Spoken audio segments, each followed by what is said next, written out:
അരുണാചൽ പ്രദേശിലെ മലയാളികളുടെ മരണത്തിൽ പോലീസ് അന്വേഷണം ഊർജിതമാക്കി. മരിച്ചവരുടെ ഇമെയിൽ ചാറ്റ് വിവരങ്ങൾ കണ്ടെത്തി. ചാറ്റിന്റെ ഉള്ളടക്കം ഇപ്പോൾ പുറത്തു പറയാനാകില്ല എന്നും മറ്റാർക്കെങ്കിലും മരണത്തിൽ പങ്കുണ്ടോ എന്ന് പരിശോധിക്കുകയാണെന്നും തിരുവനന്തപുരം DCP നിതിൻ രാജ് പറഞ്ഞു.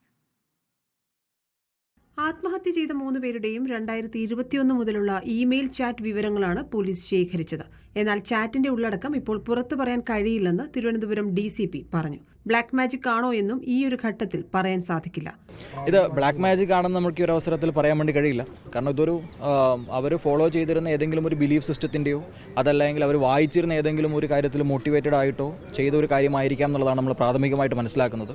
അപ്പോൾ ഈ ഒരു കാലയളവിൽ അവരുടെ കയ്യിലുണ്ടായിരുന്ന അല്ലെങ്കിൽ അവർ വായിച്ചിരുന്ന അവർ നടത്തിയിരുന്ന കമ്മ്യൂണിക്കേഷൻസ് എന്തൊക്കെയാണെന്ന് കൃത്യമായ രീതിയിൽ ഡെസിഫർ ചെയ്താൽ മാത്രമേ ഡീകോഡ് ചെയ്താൽ മാത്രമേ നമുക്ക് ആ കാര്യങ്ങൾ പറയാൻ വേണ്ടി കഴിയുള്ളൂ. 4 വർഷമായി പരസ്പരം പരിചയമുള്ളവരാണിവർ. പോകുന്നതിന് ഒരാഴ്ച മുൻപ് നവീനും ദേവിയും തിരുവനന്തപുരത്ത് എത്തിയിരുന്നതായും വിവരമുണ്ട്. യാത്രയും മരണവും ആസൂത്രണം ചെയ്തത് നവീൻ തന്നെയാണോ എന്നും അന്വേഷണ സംഘത്തിന് സംശയമുണ്ട്. കൊലപാതക സാധ്യതയും പോലീസ് തള്ളിക്കളയുന്നില്ല. 3 പേരും ബന്ധപ്പെട്ടിരുന്ന ആളുകളെ കണ്ടെത്താൻ പോലീസ് അന്വേഷണം നടത്തും. സമൂഹമാധ്യമങ്ങൾ കേന്ദ്രീകരിച്ചും ഡിജിറ്റൽ രേഖകൾ പരിശോധിച്ചും കൂടുതൽ തെളിവുകൾ കണ്ടെത്താനാണ് നീക്കം. മരണവുമായി ബന്ധപ്പെട്ട് അരുണാചലിൽ നിയോഗിച്ച പ്രത്യേക അന്വേഷണ സംഘവുമായി കേരള പോലീസ് കൂടിയാലോചനകൾ നടത്തും. ഇരു സംസ്ഥാനങ്ങളിലെയും പോലീസ് സഹകരിച്ചായിരിക്കും കേസ് അന്വേഷിക്കുക. റിപ്പോർട്ടർ, തിരുവനന്തപുരം.